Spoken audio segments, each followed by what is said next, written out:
Muy buenas tardes, bienvenidos. Gracias por el favor de su sintonía. De esta manera, así sencilla, damos inicio a 2x3 en Salud. Ustedes lo saben, que se lo decimos siempre. Altagracia Ortiz, Doris Pantaleón, una servidora.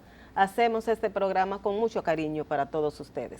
Así que le agradecemos que siempre nos acompañen aquí los sábados a las 6 de la tarde por Teleradio América y que nos sigan en nuestras redes sociales con el mismo nombre, 2x3 en Salud.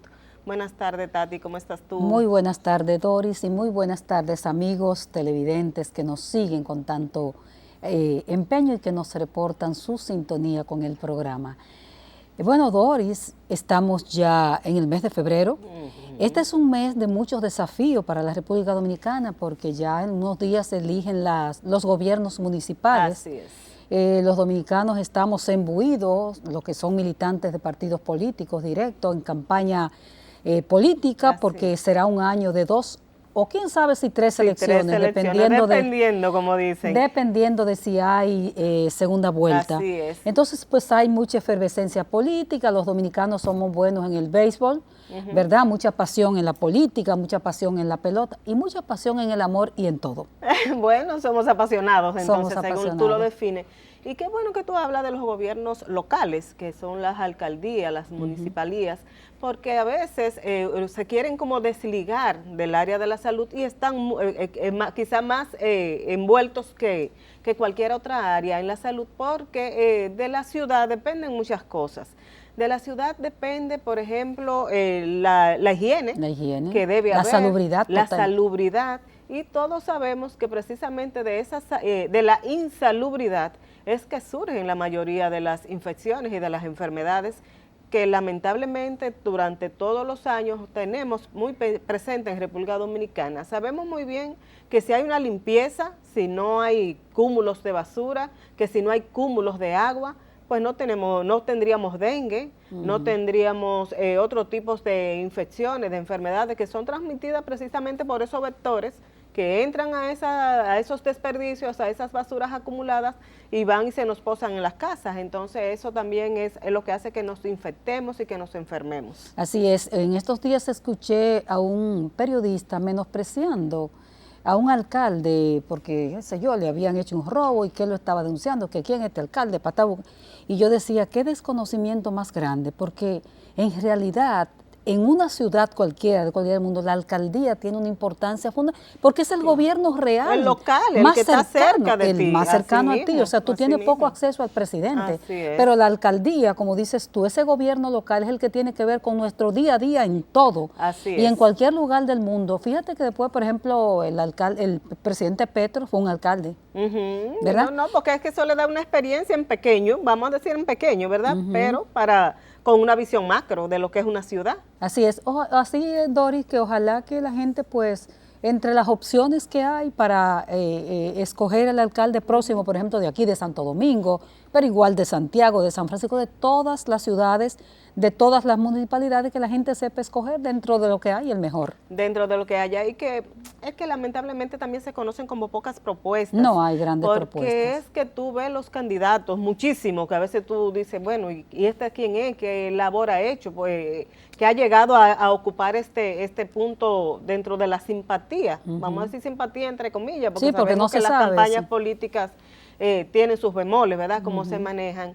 Entonces, ojalá, como dices tú, porque lamentablemente conocemos muy pocas propuestas. Y algunos que sí presentan propuestas, pero cuando llegan a ocupar la posición, pues lamentablemente al parecer se olvidan de todo lo que han prometido. Y como dices tú, ojalá y cada día seamos más conscientes al momento de elegir a las personas, a las autoridades que van a acompañarnos o que vamos a acompañar a dirigir el país. Y que se involucre a la sociedad también. Gracias, esa misma parte iba a decir ahora también. Finalmente que nosotros ejerzamos nuestro deber y derecho de ciudadanía, porque muchas veces los ciudadanos estamos ausentes de todo. Así es. Estamos ausentes porque nos ausentamos y porque nos ausentan. Así es. Porque no nos dan participación. Por ejemplo, a propósito del dengue, que este es un año altamente epidémico, ha dicho la OMS, y que hay una alerta. Fíjate que cuando la epidemia, el brote o epidemia está en su buena, es que piensan en la gente. Sí, pero que la gente que ayude, y es muchas veces, como yo veo a los médicos, echándole la culpa a las madres, de que no llevaron los niños a tiempo, lo cual muchas veces no es cierto. O diciéndole a la ciudadanía que se involucre, pero no la involucran cuando la ciudadanía tiene un papel protagónico en todo eso. Y los ayuntamientos también en la limpieza de la ciudad, para evitar que eso surja, porque lamentablemente este año que recién pasa, que sabemos que tuvimos una epidemia bastante importante de dengue, vimos muy pocas acciones, muy poco involucramiento de parte de las alcaldías para evitar que esa situación, o para frenar un poco la situación que se estaba viviendo. Así es. Y también las alcaldías juegan su papel en el asunto de cólera, que sabemos que el 2023 fue un año que tuvimos incidencia importante de cólera, tuvimos incidencia importante de dengue, las infecciones respiratorias que se han seguido traspasándose a este año también, y muchísimas otras enfermedades. Creo que dentro de todas estas enfermedades de vigilancia, la que menos incidencia tuvo fue la malaria. Así es. Que el país ha ido logrando bajarla, pero como quiera está presente, hay que tenerla pendiente. Así es. Bueno, Doris, y con este comentario nos vamos a ir a unos mensajes comerciales. Quédese con nosotros, porque hoy tenemos a un experimentado pediatra neonatólogo. Perinatólogo, sí, con una vasta experiencia, y vamos a hablar de la salud de los chiquitos de la casa. Venimos ahora, entonces quédese ahí con nosotros. 2x3 en salud.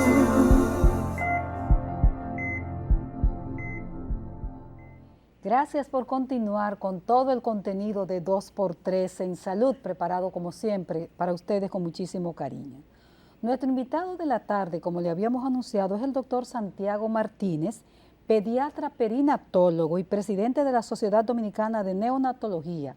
Asimismo, el doctor es encargado del Banco de Leche Humana de la Maternidad Nuestra Señora de la Alta Gracia. Tomé el papel porque es muy largo el cargo. Entonces, tenemos al doctor como invitado. Buenas tardes, doctor. Buenas tardes, mucho gusto, un placer. Hace mucho tiempo que no veíamos al doctor, pero es un hombre con una experiencia vasta.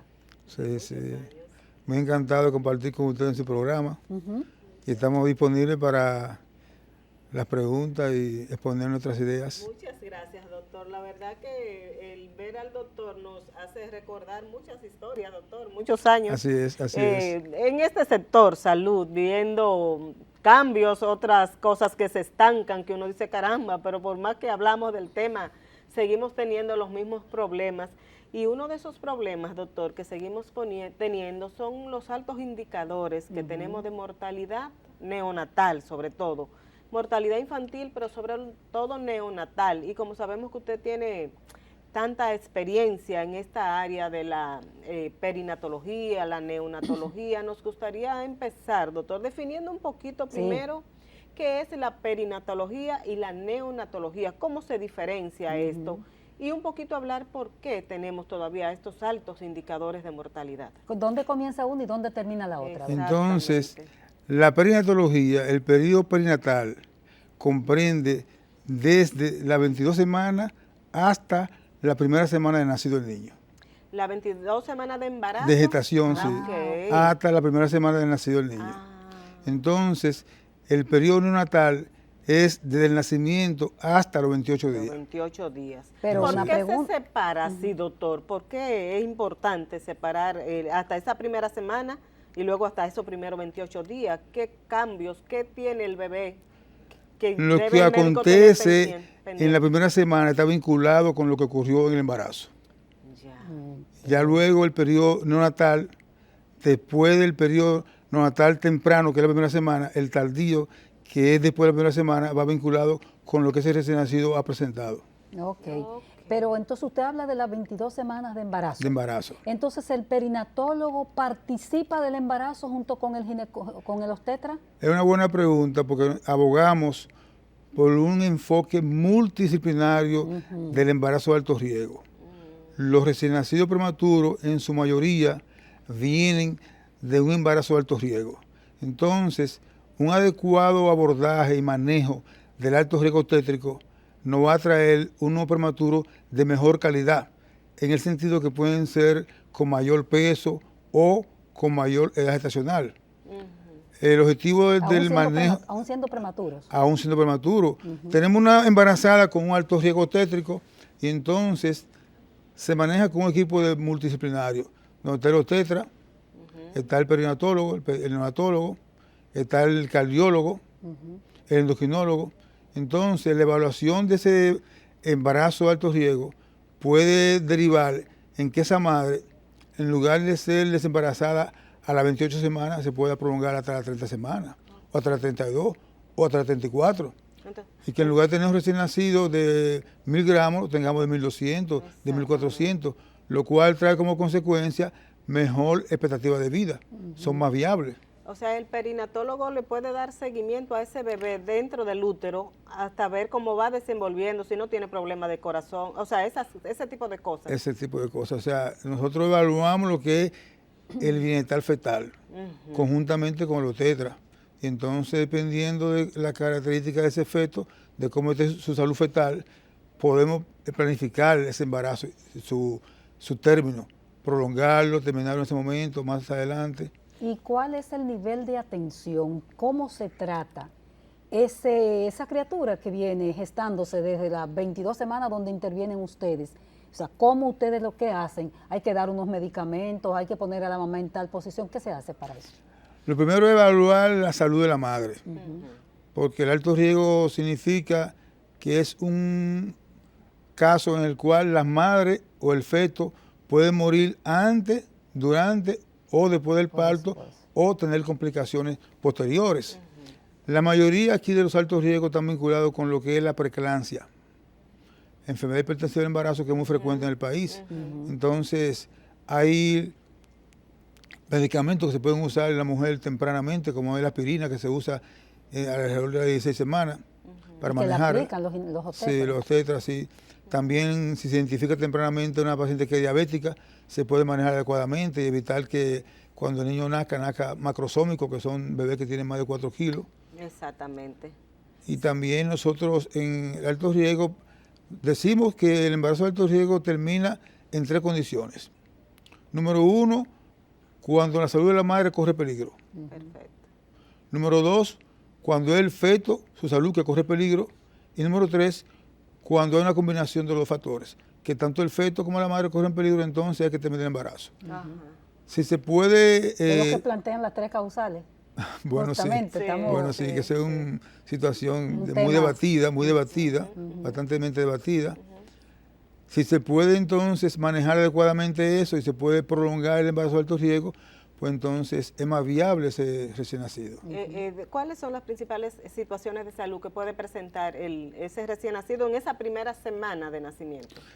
La principal condición es el síndrome de distrés respiratorio, que gracias a Dios y al uso del sulfatante pulmonar, esa causa de muerte está disminuyendo, porque si oportunamente nace el niño prematuro, con dificultad respiratoria, se le administra el sulfatante pulmonar, pues entonces ya esa patología queda en cierto modo subsanada, mitigada. Ya no hay problema con el sulfatante, están en los hospitales, ¿no? Están disponibles, la verdad es que sí, que están disponibles. Fue una lucha, doctor, recuerda. Sí, una lucha y hay que seguir luchando.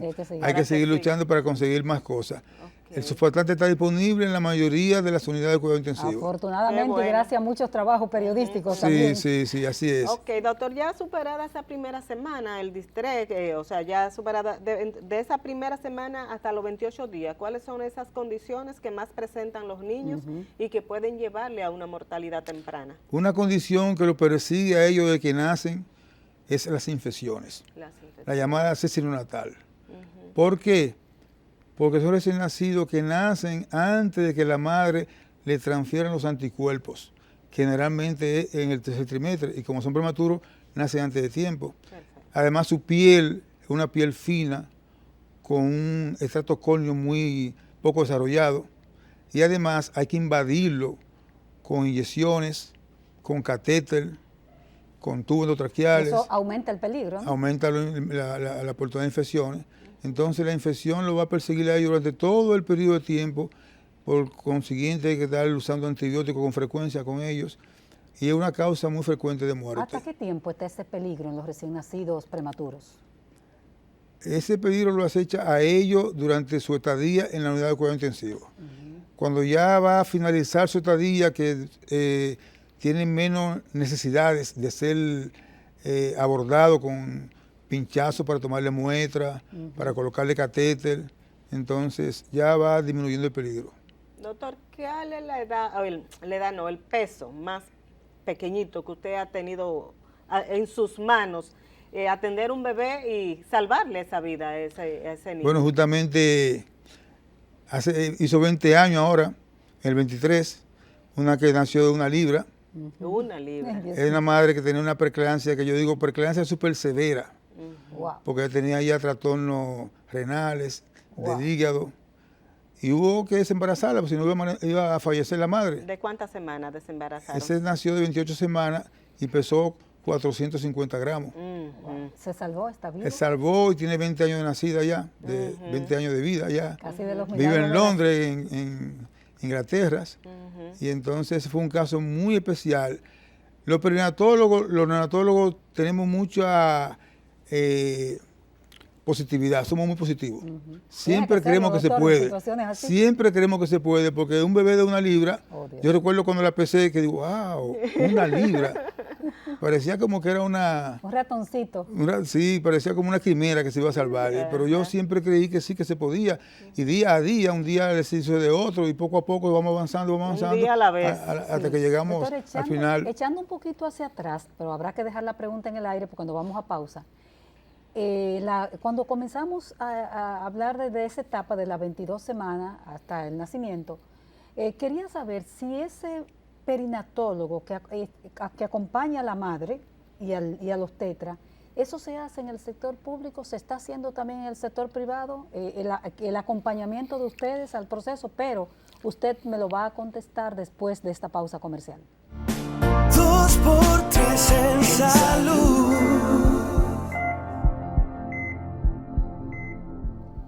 Continuamos esta conversación con el doctor Santiago Martínez, perinatólogo y de la maternidad Nuestra Señora de la Altagracia, y un hombre con una vasta experiencia. Dejaba la pregunta sobre el tintero, doctor. Cuando en los equipos, cuando la madre está en ese riesgo de las 22 semanas y ya hay riesgo y ustedes lo identifican, primero saber quién lo identifica, y ese proceso de acompañamiento, ¿se hace en maternidades y en centros privados también o cómo es la cosa? Se hace en centro público y privado. Ahora, nosotros abogamos porque se incentive y que en los centros que no lo hagan, porque del manejo en equipo el resultado es mucho mejor, porque la evaluación es más completa, se evalúa la característica de la patología de la madre, la viabilidad de ese feto de nacer, y se planifica mejor y es mucho mejor. Doctor, ¿en qué momento ese médico obstetra debe decir, bueno, debo buscar el acompañamiento de un perinatólogo? Tan pronto el obstetra está manejando una paciente con un embarazo de alto riesgo, debe tener pendiente manejarla en equipo. Y una parte importante del equipo es el perinatólogo. ¿Y no ocurre con frecuencia que el obstetra se queda con su caso? Hay muchos semidioses con bata blanca que se queda con el caso sin saberlo manejar y puede poner... Con frecuencia ocurre que llaman a uno a recibir un niño que va a nacer. Cuando ya es. Y ya la señora está con su bata verde, es un alto riesgo obstétrico. Y usted pregunta, ¿por qué la embarazada? Bueno, tiene tal cosa. Y tú dices, ¿por qué pero no ya me usted no puede llamaron? hacer nada ya, porque ya está la señora decidida, la cirugía, y están los familiares avisados. Entonces nosotros, en la Sociedad Dominicana de Neonatología, abogamos por el abordaje multidisciplinario de la paciente con embarazo de alto riesgo. Yo recuerdo que en Martín Altagracia, en la sala de alto riesgo, pasamos visita el obstetra y el perinatólogo. O sea, se hace en conjunto. En conjunto. Y a veces va también el endocrinólogo, va el cardiólogo, a evaluar en conjunto al paciente. Por eso le hacía la pregunta, doctor, que si se hace en público y privado, porque sé que muchas veces se actúa como isla aparte, sobre todo en el sector privado, porque en lo público hay como unos protocolos. Sí. Son escuelas de medicina, son escuelas de... Y según la escuela hay obstetras que sí lo buscan de manera sistemática al perinatólogo. Algunos no, algunos deciden ellos. La voy a embarazar porque tiene la presión alta. Pero ponen en riesgo la vida de la madre, ¿no? Bueno, a veces son un poquito más, diríamos, agresivos el manejo. Pero si se puede evaluar de manera integral, usted puede posponer el desembarazo de la paciente. Si lo pospone, entonces va a tener un recién nacido con más viabilidad. Claro, porque claro. puede tener mejor peso, mayor madurez y se puede lograr. Porque gracias a Dios y a la tecnología disponible se puede evaluar la salud fetal, el bienestar fetal. Ahí ustedes se dan cuenta cómo cómo está la salud de Si ese ese niño. recién nacido puede aguantar ese embarazo una semana más sin el riesgo de que vaya a ubicarse dentro del vientre de la madre, que ya en la medicina de hoy no es admisible. Antes, en 20 o 30 años atrás, la madre venía y decía, ay, doctor, no me siento el niño, y le hacíamos la evaluación y estaba muerto y era una cosa que lo quiso Dios. Pero ahora es inadmisible que una madre embarazada se le ubite el feto en la barriga sin que haya una oportunidad de ver ese riesgo que tiene la madre. Porque ya esa tecnología permite identificar todo fetal, eso, hasta males cardíacos que tenga el niño. Si evaluamos la salud fetal y vemos que está en riesgo, dijimos, bueno, pues tenemos oportunidad afuera que adentro, hay que desembarazarla. Doctor, sabemos que la maternidad La Altagracia ha sido siempre el centro de mayor demanda en nuestro país. ¿Qué cantidad de niños prematuros nacen en la maternidad? ¿Qué cantidad de especialistas tenemos aquí? Y si se ha incrementado, sabíamos que antes era una demanda altísima, no había espacios, y eso ha ido cambiando. Ha ido cambiando bastante. Antes en maternidad nacían 100 niños diarios, más o menos. Sí. Ha disminuido como a 30 niños diarios. Bastante. Porque han surgido otras maternidades porque también. Obviamente está redistribuido, hay muchas maternidades. Sí. Y entonces los nacimientos se han distribuido en toda la ciudad, Santo Domingo. Tenemos menos recién nacidos prematuros. Antes teníamos más recién nacidos. Pero en general tenemos alrededor de un 10% de nacimiento prematuro. Y cerca de un 30% de embarazadas en adolescentes. Eso sí sigue, ese número sí no ha sido impactado porque no depende solo de salud. Se incrementa cada vez más. La de las embarazadas, adolescentes, que también son de alto riesgo, doctor. Entonces, son de alto riesgo también. ¿Esas deberían siempre estar acompañadas de un perinatólogo? Hay un programa de embarazo adolescente que es un equipo también que incluye un obstetra, hay psicólogos, hay perinatólogos, equipo completo. Doctor, cuando Dori le preguntó hace un ratito sobre los riesgos de enfermedades que tienen los recién nacidos, uno de los elementos que mencionaba era las infecciones que los acechan desde la unidad de cuidados intensivos. Sí, así es. Tuve la oportunidad por un caso familiar de estar en una unidad de cuidados intensivos en Estados Unidos y veía que desde que se entraba a la puerta, es una experiencia que se la comenté a Doris, desde que tú entrabas por esa puerta tenía agua caliente, agua fría, toallas calientes, toalla fría, gel y todo eso. En nuestra experiencia, tanto pública como privada, porque sé que usted las ejerce las dos, ¿cómo se manifiesta esas medidas con el personal? La OMS ha hablado también del tema de que el personal de salud no guarda. El lavado de manos, el lavado de manos. A mí me impresionó sobremanera ese cuidado en Estados Unidos. ¿Cómo nosotros manejamos en el país eso? ¿Y qué tanto se infectan nuestros niños? Que ya usted contestó una parte de esa pregunta. Mire, la medicina requiere una planificación. Si usted tiene una estadística de cuánto bebé maneja esa unidad, entonces usted planifica los recursos. Que haya disponibilidad de jabón para lavarse las manos, pero también que haya disponibilidad de papel para secarse la mano. De agua. De agua. Porque a veces ocurre que usted se lava las manos y se queda con la mano mojada buscando con qué se va a secar y no hay papel. Sí. Entonces, debe haber recursos disponibles de todo lo que sea necesario, lo que son insumos, material gastable, que estén disponibles para que esté todos los elementos cubiertos. Comenzamos con el lavado de manos, que es indispensable en la unidad de cuidado intensivo natal. Usted no puede manipular un niño sin antes lavarse las manos. El personal de enfermera también es importante, que tenga esa educación. E inclusive a veces hacen evaluaciones de alguien que observa qué cantidad de personal se lava la mano, qué cantidad no se lava la mano, porque las manos de nosotros son las que llevan la bacteria y contribuyen con las infecciones.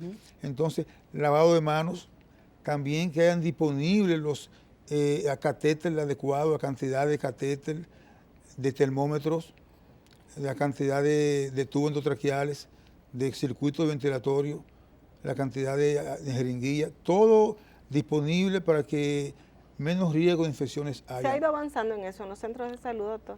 Falta. Se avanza, pero no es sostenible. No sostenible. Y a mí me gustan las intervenciones que sean sostenibles, Claro. que deriven de una planificación. Abordamos porque haya una planificación de los servicios de salud. También abordamos nosotros, abogamos porque haya mayor inversión en salud. Porque una debilidad que tenemos nosotros es que el presupuesto que se destina a salud apenas llega a un 2% Sí. del Producto Interno Bruto. En otros países menos desarrollados que nosotros tienen un 5, un 6, 7 y 8. Nosotros tenemos apenas un 2%. Y así es muy difícil tener resultados. En neonatología se requiere mucha inversión porque requiere mucha tecnología. También es un factor importante tener incubadora de calidad que garanticen que ese recién nacido está en lo que llamamos un ambiente térmico neutro que permita que tenga una temperatura adecuada, que no se vaya a enfriar. Y una parte, ahora que usted habla de esas incubadoras, una parte importante en un hospital cualquiera y en las clínicas, que las clínicas a veces obvian eso, es el tema de la unidad de control de infecciones hospitalarias. ¿Eso se observa? O sea, hay epidemiólogos que están atentos a que esas incubadoras estén debidamente higienizadas. Tenemos en la maternidad, sí, en el hospital tenemos epidemiólogos, infectólogos también, tenemos ese tipo de personal. En la maternidad, doctor, como presidente de la Sociedad Dominicana de Neonatología, cuéntenos un poquito de qué nos hablan las estadísticas en nuestro país de mortalidad infantil y neonatal y por qué. Tenemos más o menos que de cada 1000 niños que nacen, cerca de 20 mueren antes de su edad de cumplir el primer día de nacido. El primer año. Que es la llamada mortalidad neonatal temprana. Ajá. Esa es la neonatal. Neonatal. Mortalidad o sea, infantil. La infantil es la que ocurre Hasta antes de los cumplir el año. Antes de cumplir el primer año de vida. Y la neonatal hasta los 28 días. Hasta los 28 días. Hasta los 28 días. Entonces, el componente neonatal de la mortalidad infantil es el mayor. Sí. La mayoría mueren en la edad neonatal. Para que aclaremos esa estadística, doctor, entonces el 20 de cada 1020, cerca de 20 fallecen antes de cumplir el primer año de vida. El primer mes. El primer mes. Sí. El primer mes. Sí. ¿Y en cuánto tenemos la mortalidad infantil aquí en el país? Está como en 23, 24 más o menos. Perfecto. Y la neonatal como en 20. Como en 20, perfecto. Sí. Que es el gran nudo que tenemos la aquí. La neonatal es la que impacta definitivamente más al sistema. Hace muchos años que el doctor Luis Rivera presentó en un congreso de pediatría un estudio donde él demostraba que el componente neonatal es el mayor porcentaje de la mortalidad infantil. Sí. En América Latina también se han presentado estudios que demuestran que es el componente neonatal el mayor. Entonces, que ahí es que hay que poner mayor atención, énfasis doctor. en esa parte. Doctor, nos vamos a ir a una pausa. Cuando regresemos, vamos a analizar un poco esos factores que todavía hacen que en República Dominicana no se haya podido impactar como se quiere esa mortalidad neonatal. Regresamos en un momentito. 2x3 en salud.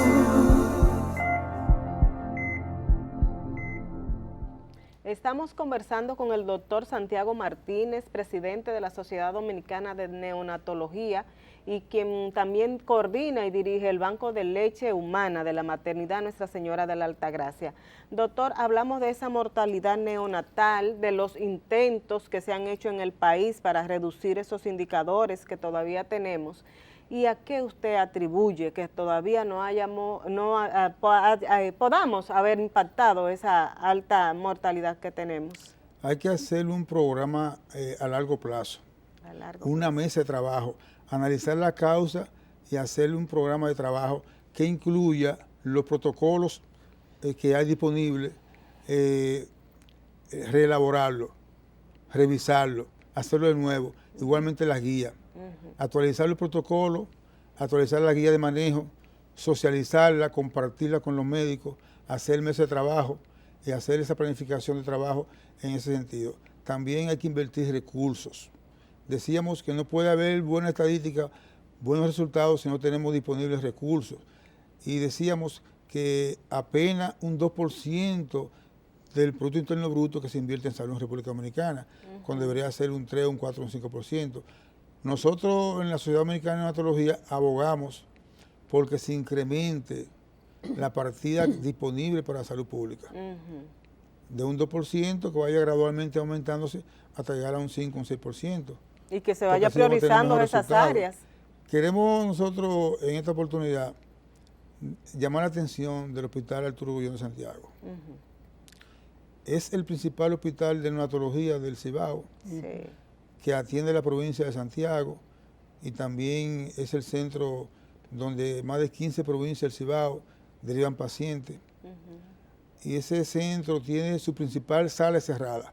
La más de de 3 años. neonatología. Sí. ¿Y cómo hacen, doctor? ¿Dónde lo envían acá? Entonces, la principal sala está cerrada, que tiene capacidad para tener 18 cunas. Entonces, quedan 2 salas y los pacientes están entonces muy concentrados en esa sala que quedan disponibles. Eso es un riesgo. Es un riesgo, aumenta los riesgos de infecciones, porque están todos muy hacinados. También en ese hospital hay deficiencia de lo que son los ventiladores.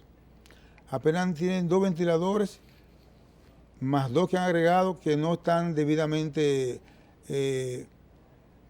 disponibles adecuadamente porque tienen ciertos defectos que no le confiere confianza a los médicos. Entonces, llama la atención de ese hospital también deficiencia de personal. Apenas hay 5 neonatólogos haciendo servicio cada 5 días o cada una semana cada uno. Que hay muchos médicos neonatólogos disponibles que... Ahí no se puede argumentar que los médicos no quieren ir, porque Santiago es una capital. Una capital, y tiene muchos médicos disponibles para ser nombrados. A pesar de esa deficiencia, el hospital tiene buena estadística, porque los médicos están bien empoderados. Pero abogamos nosotros porque esa unidad de cuidado intensivo que está cerrada, que es la mayor que sea abierta, porque el problema es que hay un aire acondicionado que está dañado, que hay supuestamente una contaminación con hongo, pero ya tiene 3 años. No 3 años, que no ya se debió haber resuelto, por supuesto. Además, ese hospital debe tener más de 10 ventiladores y apenas tiene 2. A veces cuando hay la necesidad de usar más ventiladores, hay que conseguir uno prestado, que muchas veces resulta ser alquilado porque hay que pagarlo después. Y estamos hablando de Santiago, que es un hospital principal, el Arturo Grullón, hospital emblemático de Santiago. Exactamente. Doctor, no sé si había terminado la idea. Sí. ¿Qué importancia le confiere usted a la capacitación de los recursos humanos en materia de neonatología y perinatología? Que ese personal, no solamente de médicos, sino también de enfermeras, que ya hay especialidad. Y qué bueno que mencionan las enfermeras, porque no vamos a tener resultados satisfactorios si no tenemos enfermeras preparadas. La doctora Dani Peña, que es una reconocida neonatóloga, perinatóloga de maternidad, ella ha iniciado hace como 5 años cursos de preparación de esas enfermeras, que son muy buenos. Abogamos porque esos cursos se distribuyan a nivel nacional y que todas las enfermeras puedan participar de ellos, que cada vez más enfermeras participen y se entrenen en el manejo de los recién nacidos. Y nosotros los médicos, obviamente que sí, que la educación médica continua es un pilar importante en lo que son los resultados en la atención médica.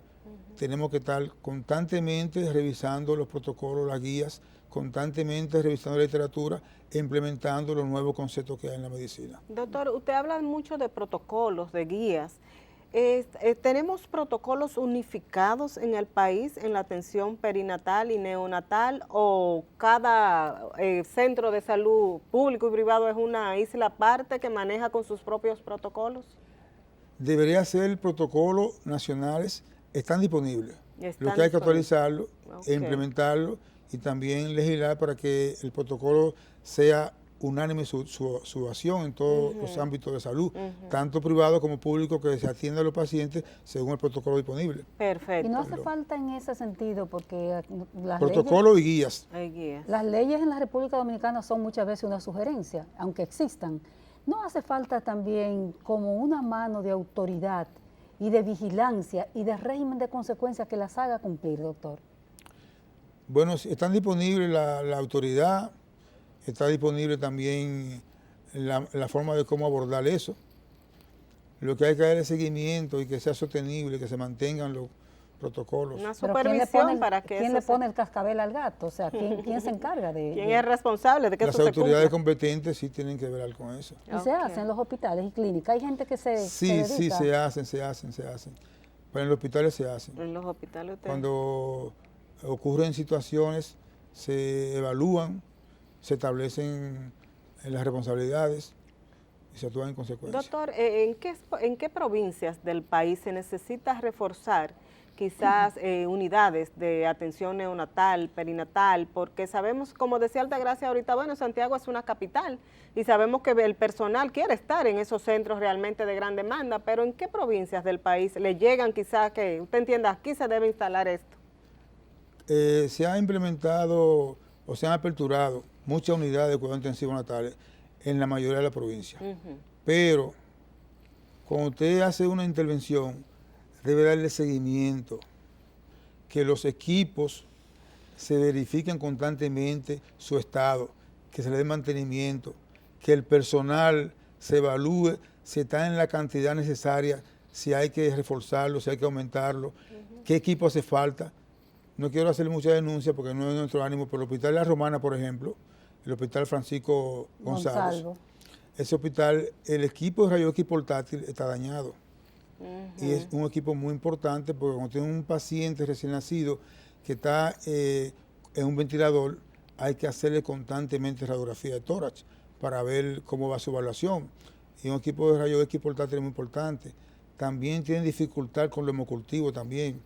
Es lo que le digo, que hace falta un seguimiento a cada unidad de cuidado intensivo, una evaluación de los porque si se quiere impactar esto, hay que estar constante. Es un trabajo constante, un trabajo constante. Tal vez sea necesario, doctor, como que, por ejemplo, si una persona está dedicada a eso, que esté dedicada a eso, o sea, que deje... Que haya equipo de trabajo. Nosotros fuimos convocados en el mes de septiembre a una reunión materno-infantil para evaluar la mortalidad neonatal.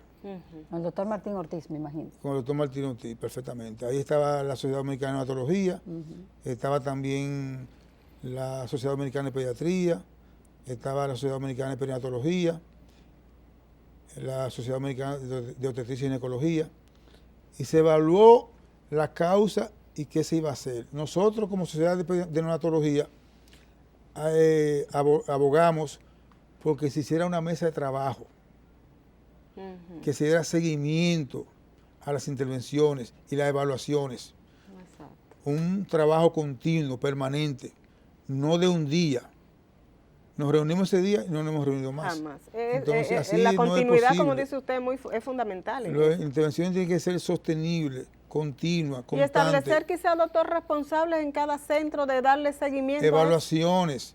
¿En qué hospital? ¿Qué hace falta en tu hospital? ¿Cuántos médicos hay? ¿Cómo están los equipos? Exacto. ¿Quién le va a dar mantenimiento al equipo? Doctor, bueno, yo no sé si tú tienes más preguntas sobre eso, Tati. Que nos redondea un poquito la idea de la vinculación, porque estamos hablando de los factores neonatales, ¿no? De la salud neonatal. Pero ¿cómo se vincula? Usted lo esbozó un poquito al principio, pero para que nos resuma, la salud, esa relación entre salud de madre y bebé. Claro, obviamente que hay una vinculación muy estrecha entre la salud de la madre y la salud del feto y del niño que van a nacer. Si está afectada la salud de la madre, pues hay un compromiso también en la salud del bebé. Obviamente que sí. Eso trae como consecuencia que ese embarazo, en lugar de ser un embarazo de bajo riesgo, que es un embarazo que puede transcurrir sin ningún tipo de percance hasta el 9º mes, si es un alto riesgo, como su definición lo dice, que es un embarazo en el cual tanto la madre como el feto pueden morir antes, durante o después del parto o tener complicaciones posteriores. Entonces, si la salud de la madre está comprometida, obviamente que la salud fetal se va a comprometer. Doctor, entonces la madre necesita cuidados especiales durante el embarazo, porque una vez participé en un seminario hace ya un tiempo que se estaban introduciendo unas vacunas para el embarazo, para proteger a ese niño, por lo menos en las primeras semanas, los primeros de nacido, hasta que a él se le pudiera colocar la vacuna, ¿verdad? Los programas de vacunación en el país también hay que reforzarlos, hay que hacer una buena intervención de educación en salud. Y la madre embarazada requiere vacunas. Por ejemplo, la vacuna de la influenza debe ponerse en cualquier trimestre del embarazo. La vacuna de PTA celular, que va a proteger a ese feto cuando nace, de la pertusis, que es la toferina, porque los anticuerpos de la toferina duran poco tiempo. Y ese recién nacido, entre el nacimiento y los 2 meses, que es donde va a recibir su primera vacuna, puede ser afectado, contaminado con la toferina, si no está la madre vacunada. Doctor, vamos a pedir una anuencia, nos vamos a una pausa comercial, regresamos ya con el último segmento y usted nos va a hablar de la leche materna. Exacto, de ese banco de leche. De ese banco de leche materna que usted dirige y que es tan fundamental para los recién nacidos. Volvemos ahora con el doctor Martínez. 2 por 3 en salud.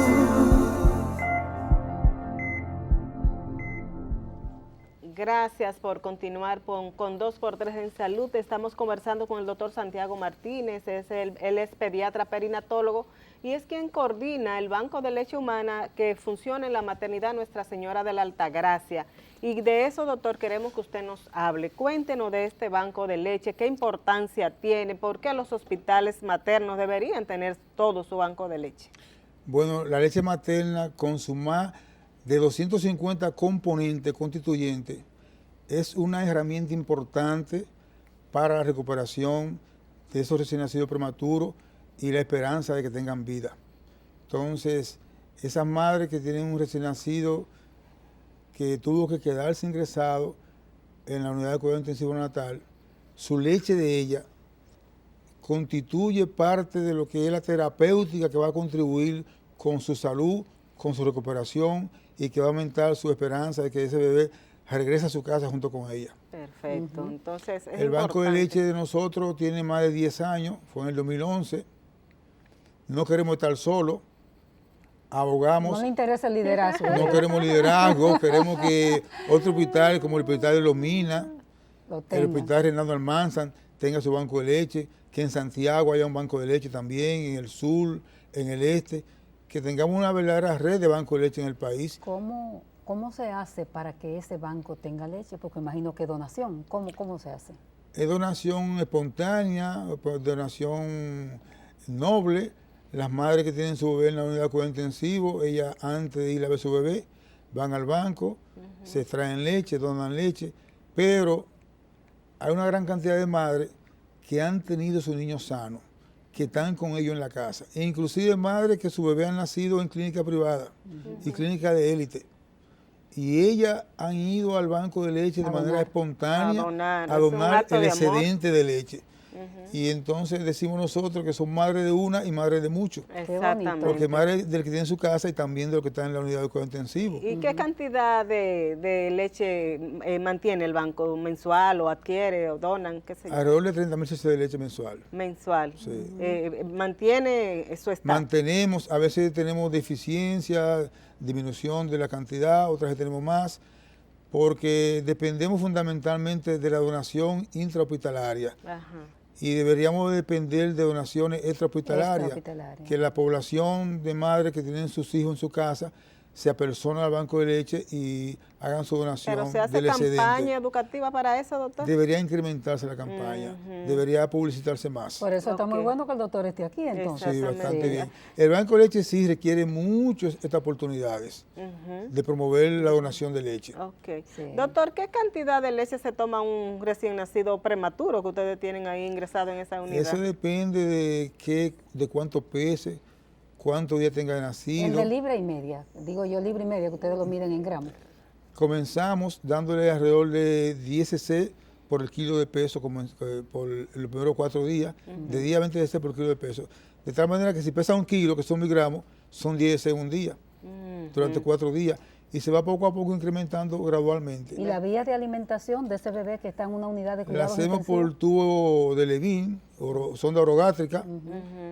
Comenzamos así y según él va en su salud mejorando, poco a poco se va combinando por sonda orogástrica y también por succión. Pero con mucho Porque cuidado. no puede, pequeñito así, malito, Succionar. cuando nace No puede succionar. succionar, No puede, no ¿verdad? puede succionar. Primero hay que enseñarlo a succionar, ¿no? Bueno, es un reflejo. Es un reflejo. Lo que pasa es que para succionar adecuadamente tiene que tener fuerza muscular fuerza, y ok. salud. Sí, porque no es fácil, es No trabajito. es fácil. Por eso nosotros dijimos ahorita que es fundamental la enfermera.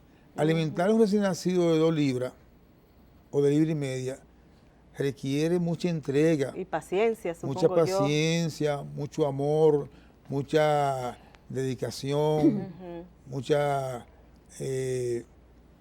Sí, compromiso, Compromiso, doctor, entrega, que que esté empoderada. Las enfermeras que trabajan recién nacidos requieren tener el empoderamiento, porque es una labor muy intensa, de mucha concentración, de mucho amor. Sí, doctor, Cierto. ¿qué cantidad de niños logran ustedes salvar en la maternidad La Altagracia? ¿Y qué tan importante es que ustedes cuenten con ese abasto de leche materna? O sea, ¿qué le da esa leche humana, materna, a ese bebecito que usted ve ese cambio en la recuperación? Fundamentalmente aporta lo que son los anticuerpos. Anticuerpos. Decíamos que el prematuro nace antes del tercer trimestre y que en el tercer trimestre que la madre transfiere a través de la placenta los anticuerpos. Entonces, ese recién nacido vino sin anticuerpos y a través de la leche materna se le transfieren los anticuerpos que están disponibles. Es un alimento completo. Además, es un alimento que es más fácilmente digerible, que es más fácilmente manejado por el recién nacido. O sea que no importa, perdón, Tati, que no importa que sea de otra madre, esos anticuerpos le lleguen a ese niño. Le llegan a ese niño, pero leche procesada. Procesada. ¿Cómo procesada, doctor? Si es la leche... Le quiere decir, ella dice de otra madre. De otra De madre, otra que no madre, sea de sí. su misma madre. La leche materna tiene que ser procesada, porque la leche materna puede tener bacterias. Sí, es de otra madre. Y de la misma madre, pues si es la misma madre es menos problema porque es para su hijo. Pero cuando va a hacer cantidades de leche, esa leche hay que evaluarla. Ok. Porque si es una leche que tiene mucha bacteria, la bacteria fermenta la lactosa y producen ácido láctico. Entonces, a esa leche hay que hacer la determinación de la acidez por el método Dorní. Entonces, Ustedes hacen todo eso ahí. hacemos en el laboratorio. Si la acidez es mayor de 8, No la administra. no la usamos porque significa que ha tenido una gran contaminación bacteriana. Y aunque esa leche más adelante va a ser pasteurizada, donde se eliminan el 100% de la bacteria, no la usamos. ¿Por qué? Porque ya las bacterias han consumido todos los nutrientes de la leche y lo que vamos a dar es un líquido blanco sin ningún valor nutritivo. Bueno, que eso no es simplemente voy, dono y inmediatamente le pasa al De ahí la niño. importancia de que los bancos de leche estén en más hospitales, Sí. para que esos hospitales tengan bancos de leche con un laboratorio. Que esa Bueno, leche sea doctor, procesada. entonces ya estamos terminando nuestro programa, pero en estos minutitos que nos quedan, quisiéramos que usted le lleve un mensaje a la población dominicana de cómo puede una persona que quiere ir a donar, cómo acude al banco de leche, cuál es el procedimiento, y ahí terminamos. Bueno, la madre que quiere hacer esa donación espontánea, altruista, solo tiene que ir al Hospital de la Maternidad Altagracia, al segundo piso, al banco de leche, y ponerse a disposición de nosotros, y nosotros le explicamos cómo va a extraerse la leche. Si ya está en su casa y está almacenando, disponerla antes de los 15 días, porque después de los 15 días la leche no la podemos usar. Perfecto. Bueno, doctor, ojalá que no se la pongan en China, como muchas veces hacen. No, allá la recibimos con mucho amor y le damos Perfecto. toda la atención posible. Porque la gente tiene poco tiempo y si es para donar, pues... No, le facilitamos toda la atención allá. Cuando van, la recibimos con los brazos abiertos. Qué bueno, Perfecto. qué bueno. Doctor, muchísimas gracias por haber estado con nosotros, el doctor Domingo Martínez, Santiago. presidente de la... Santiago, Oh, ¿tú te has Dios oído mío, con Domingo? es un domingo. El doctor Santiago Martínez, presidente de la Sociedad de Neonatología. Entonces nosotros contentísimas de que él ha estado aquí. Siempre que haya, perdón por la confusión del nombre, doctor, siempre que haya un mensaje importante en ese sentido para la población, este programa está a su disposición. Muchas gracias. Gracias por la invitación. Y el mensaje es el lema de la Sociedad Dominicana de Neonatología, que dice, por una cultura de calidad en la atención del recién nacido y por el bienestar de los médicos neonatólogos. Perfecto, Gracias, muchas doctor. Nos gracias, vemos doctor. entonces la próxima semana a la misma hora por aquí por Teleradio América.